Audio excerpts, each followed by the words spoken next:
자, 우리 지지난주부터 이제 레위기를 같이 나누면서 말씀 나누고 있습니다. 그래서 지난주에서는 레위기서 1장부터 10장까지 있는 예배 파트에 대해서 예배는 신령과 진정으로 드리는 것이다에 대한 말씀을 나누었고, 지난주에는 11장부터 27장까지의 삶의 파트다. 그래서 삶을 말씀하는데 어떤 삶이냐? 구별된 삶이다라고 말씀드렸습니다. 즉, 하나님이 말씀하시는 너희들 어떻게 살아야 돼? 라고 했을 때 그 삶은 분명 믿지 않는 자들과 구별된 삶, 하나님의 자녀로서의 구별된 삶을 살라고 말씀하신 것이다. 그것이 레위기 11장부터 27장까지고, 그리고 그 구별된 삶의 구체적인 방안이라서는 하나님 사랑과 이웃 사랑이다 라는 것을 말씀드렸습니다. 자, 오늘은 이제 레위기서의 어떻게 보면 가장 핵심되는 부분, 그리고 가장 좀 어려운 부분이라 할 수 있는 5가지 제사에 대해서 말씀드리겠습니다. 그래서 5가지 제사는 바로 번제, 소제, 화목제, 속죄제, 속건제입니다. 예. 번제, 소제, 화목제, 속건제, 속죄제. 이것이 바로 이스라엘 5대 제사입니다. 자, 이 이스라엘 5대 제사의 말씀을 통하여서 우리가 알아야 될 것은 과연 무엇일까? 그렇다면 사실 레위기서를 읽을 때 이제 가장 먼저 번제가 나옵니다. 번제. 이제 번제부터 이제 레위기서 1장이 시작되는데, 이 1장을 읽을 때부터 생각이 드는 것은 내가 이걸 왜 읽지? 지금 우리가 번제를 드리지도 않고 뭐 소제, 화목제, 속건제, 속죄제를 드리지도 않습니다. 지금 여기 제단이 있는 것도 아니고 뭐 여기 불을 태우는 것도 아니고 여기 짐승을 가져오는 것도 아닙니다. 그런데 왜 우리가 레위기서를 읽어야 되지? 라는 의문이 들 수가 있습니다. 아, 레위기서는 뭐 굳이 이런 레위, 그 제사 드리는 그 당시의 사람들에게나 필요한 책이지 지금 이 시대에는 필요한 책이 아니야. 그냥 건너뛸래. 아, 재미없어. 건너뛸래. 라고 할 수 있는데, 이 레위기서만큼 예수님이 어떤 분인가를 정확하게 보여드려주는, 특별히 이 5가지 제사를 통해서 예수님이 어떤 분인가가 정확하게 드러나는 책은 없습니다. 그래서 이 레위기서를 통해서 예수 그리스도를 우리는 볼 수 있어야 됩니다. 그래서 이 5가지 제사는 바로 예수 그리스도와 관련된 것인데, 자, 지금부터 이제 하나씩 볼 텐데, 먼저 오늘의 질문은 이것입니다. 하나님은 왜 제사를 드리라고 하셨을까요? 하나님은 왜 제사를 드리라고 하셨을까? 이것에 대한 질문을 지금부터 답을 통해서 찾아보도록 하겠습니다. 자, 먼저 한번 여러분께 질문 드리겠습니다. 하나님께서 출애굽을 명하신 이유가 뭘까요? 이스라엘 백성들에게 이제 애굽에서 430년 동안 노예로 살았습니다. 430년 동안 노예로 살고 있는 그들에게 왜 출애굽을 명하셨을까요? 자, 이 출애굽을 명하신 것은 단순히 노예에서 해방된다는 의미, 즉 이들이 뭔가 불쌍하고 뭔가 가련하기 때문에 하나님께서 사랑을 베푸셔서 출애굽시켰나 보다, 혹은 이들이 기도를 열심히 했나 보다 라는 식으로 이 출애굽을 해석하면 안 됩니다. 하나님께서 출애굽시킨 이유를 성경에서는 정확히 말씀하고 있습니다. 출애굽기 19장 5절부터 6절 말씀으로 이런 말씀이 있습니다. 너희는 나의 소유가 될 것이다. 너희는 나의 백성이 될 것이다 라는 말씀이 있습니다. 이 출애굽기 19장은 어떤 말씀입니까? 우리 성경을 출애굽기에 대해서 조금만 아신다면 출애굽기 19장 하면 딱 뭔가 떠오르시는 장면이 있을 겁니다. 바로 시내산에 도착했을 때입니다.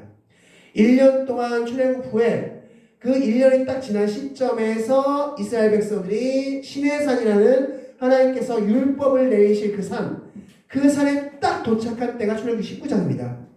그 출애굽기 19장 딱 도착했을 때 하나님이 말씀하신 것은, 야, 내가 너희를 왜 출애굽시켰는지 아니? 야, 너희들이 뭐 노예 생활에서 불쌍해서 내가 출애굽시킨 것도 아니고, 너희들이 기도를 많이 해서 출애굽시킨 것도 아니고, 너희를 나의 소유, 나의 백성 삼고자 출애굽시켰어 라고 말씀하시는 겁니다. 즉, 하나님은 이스라엘 백성들을 하나님의 백성으로 삼고자 출애굽시켰는데, 그렇다면 하나님의 백성이라는 뜻은 도대체 무엇일까? 성경을 보면 하나님의 백성의 의미는 하나님의 일을 동참하는 자라는 의미를 취할 수 있습니다. 즉, 우리를 하나님의 백성 삼으셨다라는 것은 하나님께서 하실 일, 하나님의 나라를 확장하는 그 일을 누구에게 맡기셨다? 하나님의 백성에게 맡기셨다는 겁니다. 즉, 하나님은 하나님의 백성 삼으셔서 내가 나의 나라, 하나님의 나라를 확장해 나가는 데 있어서 너가 좀 도와주겠니? 너 나와 같이 하겠니? 라는 의미로서 우리를 하나님의 백성 삼으신 겁니다. 즉, 이 하나님의 백성이란 의미는 바로 우리가 위치한 그 위치 가운데서 하나님께 영광 돌리면서 사람들에게 하나님을 증거하는 삶을 살게 된다면 우리는 하나님의 백성으로서 살고 있는 삶이다 라고 말씀드릴 수 있는 겁니다. 하나님의 백성이라고 해서 꼭 저처럼 말씀을 전하는 그런 일만 하라는 것도 아닙니다. 여러분이 각자의 위치 가운데서 하나님의 영광을 드러내고 있다. 그래서 누군가에게 하나님을 증거하고 있다. 그럼 여러분도 또 하나님의 백성으로서 삶을 살고 있는 겁니다. 그게 하나님의 백성이라는 겁니다. 즉, 이스라엘 백성들을 출애굽시킨 이유는 하나님의 백성을 삼고자, 이스라엘 백성을 통해서 하나님께서는 12지파를 만드시고 그리고 이 전 세계에 복음을 전하시는 역할을 감당하신 것입니다. 그래서 이스라엘 백성들을 출애굽시킨 이유는 하나님의 백성을 삼고자 했습니다. 자, 그런데 이제부터 본론입니다. 그런 하나님의 백성이 하나님이 그 백성 너무나 사랑해서 너무나 아끼는 그들에게 하나님이 가까이 하실 수 없는 경우가 있습니다. 너무나 사랑하고 내가 너희 사랑이야, 너는 나의 백성이야, 하면서 하나님께서 그렇게 사랑을 베푸셨는데 하나님이 그들과 함께 할 수 없는 상황이 있습니다. 어떤 상황입니까? 죄가 있습니다. 죄가 있습니다. 우리 가운데 죄가 있으면 하나님은 우리와 함께 할 수 없습니다. 하나님은 함께 할 수, 하나님의 사역을 감당할 수 없다는 것입니다. 왜냐하면 하나님은 거룩하신 분이기 때문입니다. 마태복음 27장 46절 말씀, 너무나 유명한 말씀이죠. 엘리 엘리 라마 사박다니. 무슨 뜻입니까? 나의 하나님 어찌하여 나를 버리셨나이까. 하나님이 그 사랑하는 예수님, 삼위일체 되신 그 예수님을 버린 사건이 한 번 있었습니다. 평생에 인류 역사상 처음으로 버린 사건이 한 번 있었는데 그 사건의 이유가 무엇이었습니까? 예수님이 모든 인류의 죄를 담당하셨을 때였습니다. 내 죄를 담당하셨을 때. 그러니까 죄라는 것이 있으면 하나님은 함께할 수 없다는 겁니다. 그래서 그때만큼은 예수님을 하나님은 버리셨습니다. 그래서 하나님은 이 죄 문제를 해결하고 싶으신 겁니다. 자, 첫 번째 질문이 무엇이었습니까? 하나님 왜 제사를 허락하셨습니까? 정답, 죄 문제를 해결하고 싶어서 가 정답입니다. 이 죄 문제만 해결되면 하나님은 우리와 함께 평생 할 수 있습니다. 평생 우리와 임마누엘 하나님으로서 평생 함께 할 수 있는데 이놈의 죄 문제가 하나님과 우리 사이를 갈라놓은 겁니다. 하나님은 거룩하신 분이기 때문에 그래 내가 눈 감고 이들 그 죄 이거 얼마 큰 잘못도 아닌데 내가 한번 덮어주시 이런 식으로 이러면서 얼근슬쩍 하실 수 있는 분이 아니라는 겁니다. 죄 문제는 반드시 해결돼야지만 하나님이 함께 할 수 있습니다. 그래서 이스라엘 백성들에게 5가지 제사를 말씀하신 겁니다. 죄 문제 해결하려고. 그래서 이 이스라엘 5가지 제사는 모두 죄와 관련된 제사입니다.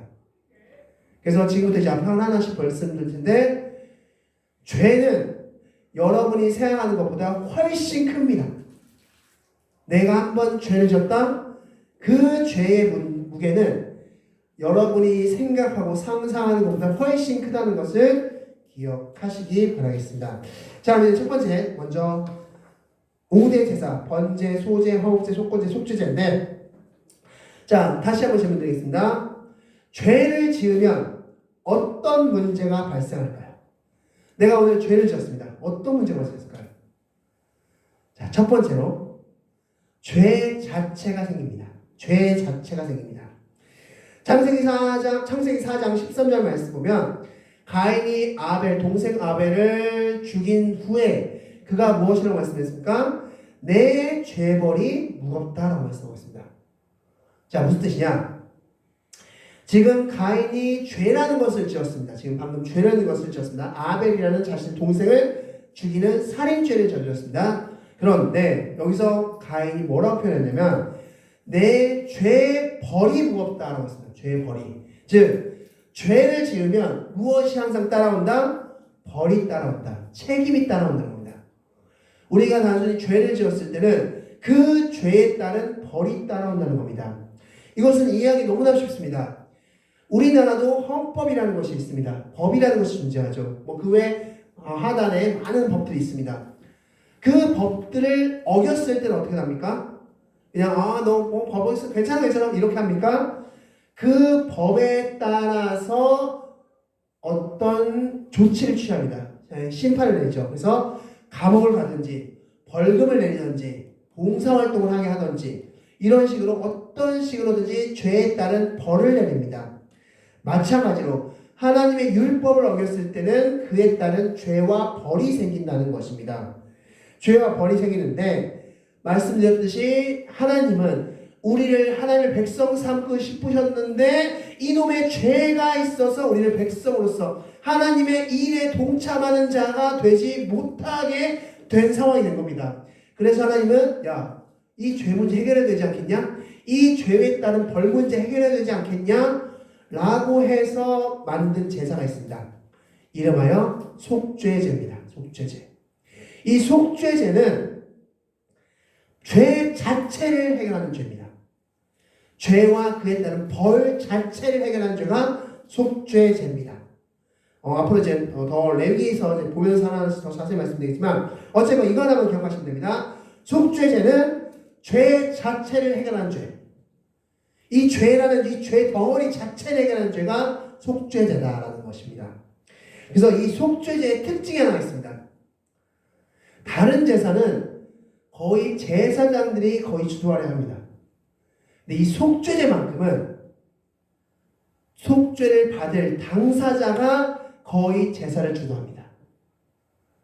우리가 속죄제 하면은 어떻게 이미지가 떠오르냐면 짐승을 우리가 가져옵니다. 내가 죄를 지었습니다. 이 죄를 전가시킬 내 대신 죽을 짐승, 그 짐승을 영차영차 끌고 옵니다. 그리고 와서 제사장에게 딱 던져주면 그때부터 제사장이 알아서 다 해서 하고 제사 지내고 나는 옆에서 가만히 아이고 감사합니다. 이제 죄 해결된 거죠? 갈게요. 이런 식으로 해서 생각합니다. 절대 아닙니다. 속죄제 거의 70% 가까이는 본인이 제사를 지내야 됩니다. 쉽게 말해서 본인이 짐승 가져와서 본인이 그 짐승의 목을 따야 되고요. 본인이 그 짐승의 배를 갈라야 되고요. 본인이 그 짐승의 내장을 빼내야 되고요. 본인이 그 짐승의 다리와 팔을 다 갈기갈기 찢어야 되고요. 본인이 그 짐승의 피를 다 빼내고 다 본인이 하는 겁니다. 이 말씀은 어떻습니까? 왜 하나님은 이 제사를 본인이 하게끔 하셨을까요? 죄가 그만큼 잔혹하다는 겁니다. 죄는 결코 간단한 문제가 아니다라는 겁니다. 만약에 여러분들 예수님이 안 오셨다면 지금 우리도 죄를 지었으면 어떻게 됩니까? 여러분도 지금 짐승 가져와서 여러분이 칼로 짐승의 목을 잘라야 되고요. 여러분이 짐승의 팔을 잘라야 되고요. 짐승의 다리를 잘라야 되고요. 짐승의 배를 갈라서 내장을 다 꺼내야 되고요. 그러면 짐승은 가만히 있을까요? 울고 막 난리 나겠죠. 그리고 피냄새가 진동할 것이고 짐승을 태우는 냄새가 진동할 것입니다.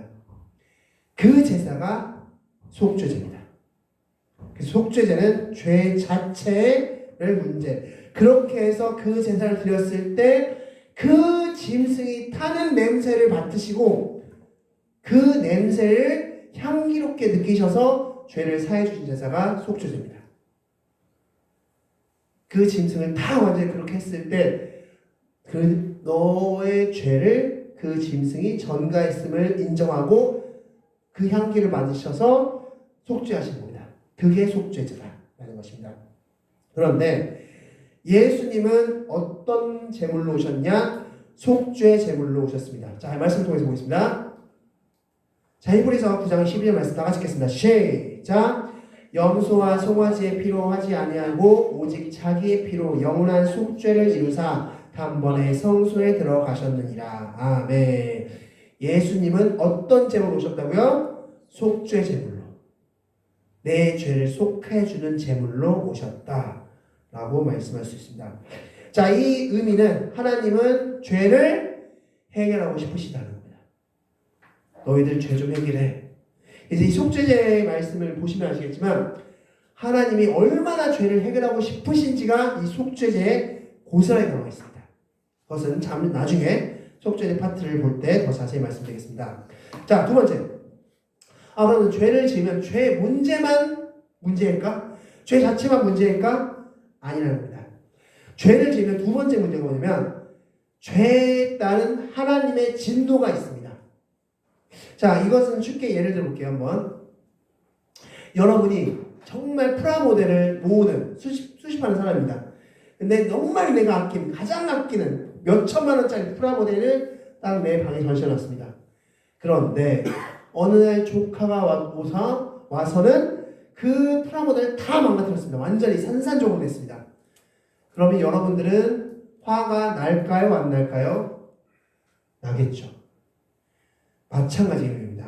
창세기 1장 31절 말씀 보면 하나님이 여섯째 날 인간을 창조하신 다음에 뭐라고 말씀하셨습니까? 심히 좋았더라. 이 심히 좋았다는 건 그냥 좋다, 너무 예쁘다 뭐 이런 정도의 의미가 아니라 이것은 토부라고 하는데 이것은 목적대로 잘 창조됐어, 목적대로 잘 운영됐어 라는 겁니다. 마치 프라모델을 딱 만들었을 때 보기 좋고 뭔가 멋지고 뭔가 내 만족감도 들고 이런 내 목적, 내가 이 프라모델을 만들었을 때 목적이 잘 이루어진 것처럼 하나님이 이 세상을 만들었을 때 인간을 창조했을 때 그 목적대로 잘 됐는데 그런데 죄라는 것이 그 목적을 깨트려버린 겁니다. 그래서 그 목적을 깨진 상태였기 때문에 하나님은 진노를 하실까요? 안 하실까요? 하시는 겁니다. 그게 바로 하나님의 진노입니다. 즉 죄라는 것은 단순히 죄 자체만의 문제가 아니라 죄가 있으면 죄에 대한 하나님의 진노가 있다는 겁니다. 여러분이 죄를 지었습니까? 죄는 하나님의 진노를 부르는 것입니다. 왜? 하나님이 창조를 깨뜨렸으니까. 창조 모습대로 살지 않으니까. 이사야 43장 21절 말씀, 너를 창조한 이유는 나를 찬양하기 위해서이다. 나에게 영광 돌리기 위해서 창조했는데 그걸 하지 않았으니까 하나님은 진노한 겁니다. 그 진노를 덮는 제사가 있습니다. 그게 이름하여 번제입니다. 번제. 이 번제의 제사법의 표현은 카파르라고 합니다. 카파르. 이 카파르는 바로 덮다는 겁니다. 뭔가 더러운 것이 있는데 이걸 살짝 덮는 게 카파르입니다. 카파르. 그래서 번제는 그 하나님의 진노를 덮는 겁니다. 그래서 쉽게 말해서 이렇게 표현하시면 될 것 같습니다. 하나님, 노염을 푸세요. 잠깐 노염을 가라앉히세요. 이 제사가 번제다라고 보시면 되겠습니다. 자, 이 번제의 핵심이 있습니다. 아까 속죄제의 핵심은 본인이 스스로 한다는 것이었는데 이 번제의 핵심은 완전한 태움입니다. 완벽하게 태움입니다. 그래서 이 번제는 완전히 다 태우는 게 바로 번제의 의미. 이것은 뭐 나중에 말씀드리겠지만 완전한 헌신을 또 의미하기도 합니다. 자, 그래서 이 번제, 예수님은 어떤 제물로 오셨냐? 번제물로 오셨다라고 말씀할 수 있습니다. 우리 말씀 통해서 보겠습니다. 자, 에베소서 2장 3절 말씀 다 같이 한번 읽겠습니다. 시작. 전에는 우리도 다 그 가운데서 우리 육체의 욕심을 따라 지내며 육체와 마음이 원하는 것을 하여 다른 이들과 같이 본질상 진노의 자녀이었더니. 아멘. 자, 본질상 무슨 자녀? 진노의 자녀. 이 진노가 바로 죄에 대한 진노입니다. 하나님은 죄를 지으면 진노하십니다. 왜? 창조 목적대로 깨뜨렸으니까. 창조 목적을 깨뜨렸으니까. 그 진노를 덮는 제사가 번제다. 다시 한번 말씀드립니다. 하나님은 죄 문제를 해결하고 싶으신다는 겁니다. 자, 세 번째. 그렇다면 하나님의 진노에 죄와 관련된 또 다른 문제가 없을까? 있습니다. 이 죄를 지으면 하나님과 나 사이에 거리가 멀어집니다. 우리가 죄 짓고 나서 예배 잘 들리십니까? 방금 죄를 지었습니다. 그럼 기도가 잘 나오십니까? 하나님께 나가기가 좀 굉장히 기쁘십니까? 막? 아니죠. 껄끄럽죠, 뭔가. 그리고 뭔가 거리감이 생긴 것처럼 느껴질 겁니다. 죄는 하나님과의 거리를 발생시키는데 이것은 단순히 하나님이 삐졌거나 뭐 하나님이 토라져서 우리와 거리가 생긴 것이 아니라 죄라는 것이 하나님과 우리 사이를 막았다라고 말씀하고 있습니다. 그래서 이사야 59장 2절 말씀 보면 오직 너의 죄악만이 그 죄악이 너와 내 사이를 막았다라고 말씀하고 있습니다. 그러니까 하나님과 우리 사이에가 죄가 있으면 하나님과의 거리가 멀어집니다. 그러면 하나님의 백성들은 살 수 있을까요? 임마누엘 하나님의 삶을 살 수 있을까요? 그렇지 않다는 것입니다. 자, 그런 상황에서 하나님께서는 제사를 허락하셨는데 그 제사의 이름은 이름만 딱 들으면 아실 겁니다. 바로 화목제입니다. 화목제. 이 화목제는 바로 하나님과 화목하, 그래서 하나님과 그리고 이웃과 화목하게 하는 제사가 화목제입니다. 이 화목제의 특징이 있습니다. 화목제의 특징은 나눠 먹는 겁니다. 나눠 먹는 거. 자, 다른 제사는 거의 제사장들이 거의 위주로 먹습니다. 그런데 이 화목제는 하나님이 제사의 제물을 다른 사람들과 나눠 먹게끔 하셨습니다. 이름 그대로 정말 화목하게 만들려고 이 제물을 이때까지 안 먹으면 안 됩니다. 그러면 만약에 소를 제사로 제물로 드렸습니다. 이 사람이 소를 제물로 드렸는데 이 제물을 만약에 다 먹는 그 기한이 지금 얼마 안 남지 않았습니다. 그러면 어떻게 됩니까? 그 소를 나눠줘야 됩니다. 너 이거 아니야. 너 이 소고기 좋아하지? 야, 이 다리살 먹어. 너가 몸통 먹어 이거. 갈비살 먹어. 갈비살. 이러면서 다 나눠줘야지만이 겨우 제물을 다 먹을 수 있는 겁니다. 그래서 화목제의 특징은 나눠 먹는 겁니다. 제물을 나눠 먹는다.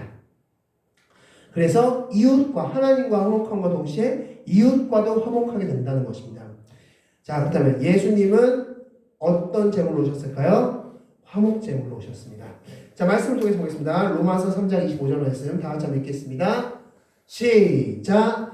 이 예수를 하나님이 그의 피로써 믿음으로 말미암는 화목제물로 세우셨으니 이는 하나님께서 길이 참으시는 중에 전에 지은 죄를 간구하심으로 자기의 의로우심을 나타내려 하심이니. 아멘. 자, 하나님께서는 화목제물로 세우셨습니다.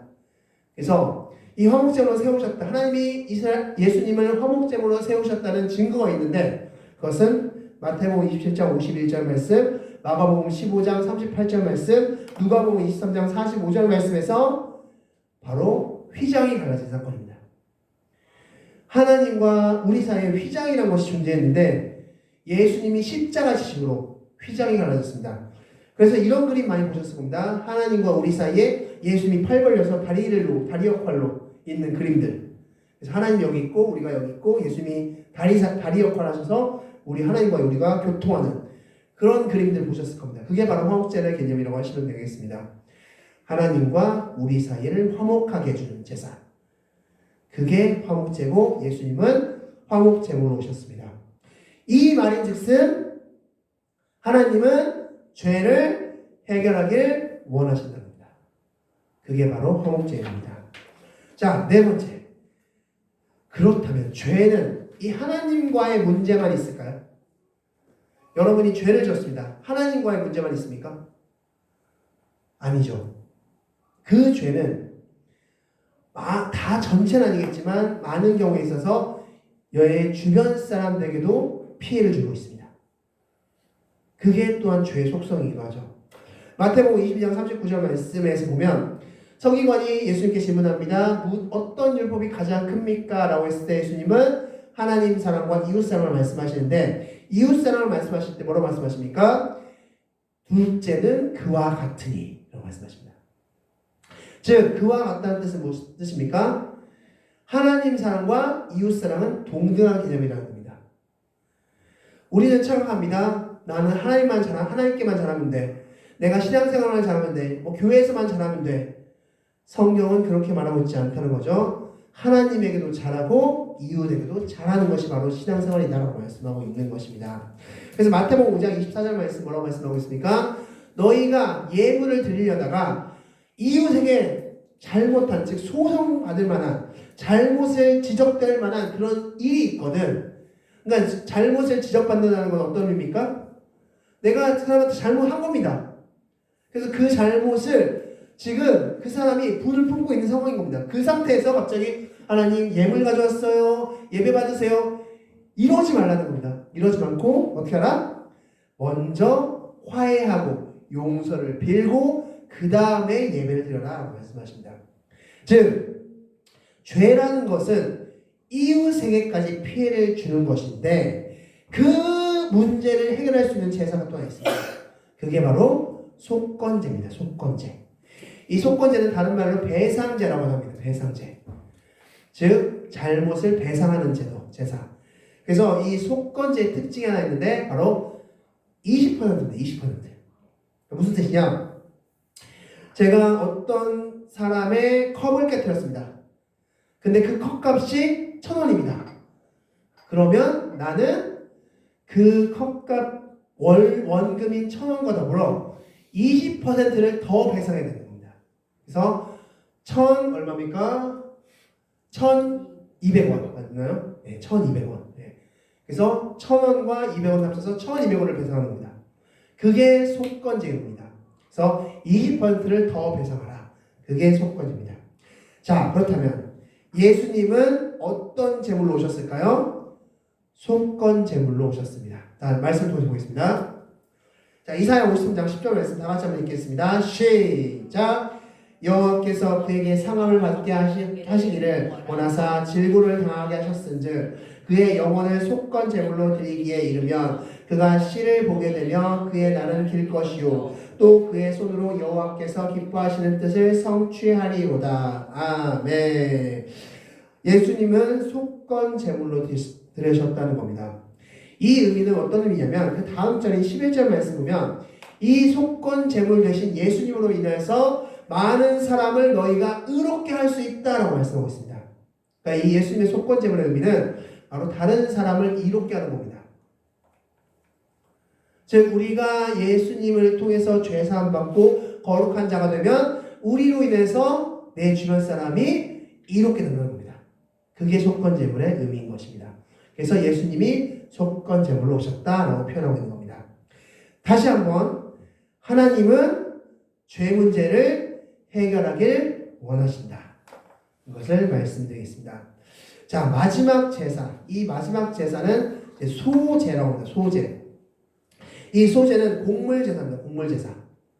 이 곡물제사 마지막 소제의 의미는 출애굽기 16장 31절 말씀, 여호수아 5장 12절 말씀에서 하나님께서 만나를 내려주셨고 가나안에 입성했을 때 곡식을 허락하신 것에서 비롯된 제사로서 바로 이 소제의 의미는 하나님께서 우리를 구원해 주시고 인도해 주셔서 하나님께서 넘치도록 우리에게 주신 선물이 있음을 나타내는 제사가 소제인 것입니다. 그래서 이 소제 단어의 그 원어의 뜻은 뭐냐면 원어를 민하라고 해요. 민하라고 하는데 이 민하의 뜻이 뭐냐면 선물이라는 뜻을 가지고 있습니다. 선물. 그래서 이 소제는 하나님께서 이스라엘 백성들에게 만나를 내주신 것과 같이 이스라엘 백성들이 가나안 땅에 입성해서 곡물을 먹은 것과 같이 하나님께서는 우리에게 많은 선물을 주셨다는 겁니다. 이것을 감사하는 제사가 소제입니다. 즉 하나님은 우리에게 넘치도록 주셨고 그것이 너무나 감사해서 드리는 제사가 소제인 겁니다. 소제. 민하, 선물이라는 뜻을 가지고 있습니다.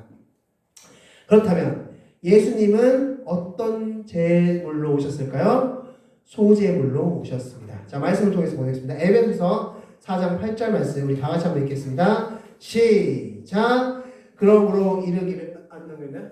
에베소서 4장 8절 말씀 다 같이 읽겠습니다. 시작. 그러므로 이르기를 그가 위로 올라가실 때에 사로잡혔던 자들을 사로잡으시고 사람들에게 선물을 주셨다 하였도다. 아멘.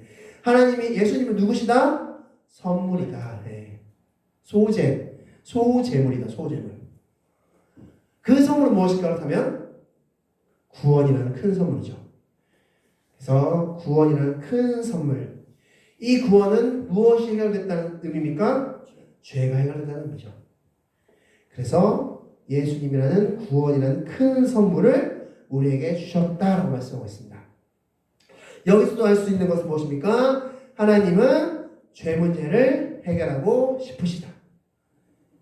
그래서 말씀을 정리하겠습니다.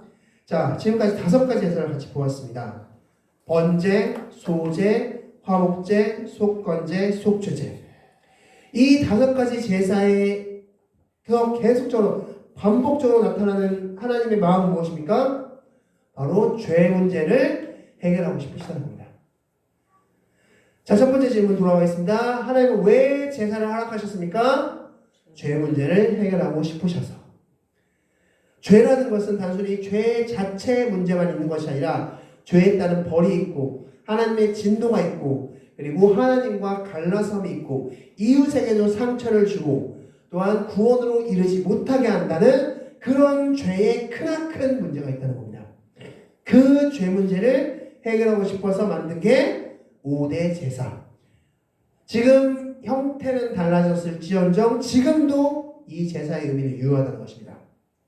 여러분이 죄를 지으면 여러분은 죄가 있고 벌이 생기고 하나님의 진노가 생기고 하나님과 거리가 멀어지며 이웃에게 피해를 주고 있으면 구원과 상관없는 삶을 살 수밖에 있다는 겁니다. 그래서 죄라는 것은 이것을 가져오기 때문에 우리는 하나님께 예배를 드리면서 하나님께 기도하면서 지금 이 시대에 5대 제사를 하나님께 드려야 된다는 것입니다. 그게 바로 우리가 레위기서를 공부해야 되고 배워야 되는 이유라는 것입니다. 2가지만 기억하십시오. 죄라는 것은 단순히 죄 하나만의 문제가 아니라는 사실을 기억하시고 예수님이 이 모든 것을 해결하신 5가지 제물이 되셨다는 것을 기억하시는 여러분들이 되시기 바라겠습니다. 기도하겠습니다. 기도하겠습니다.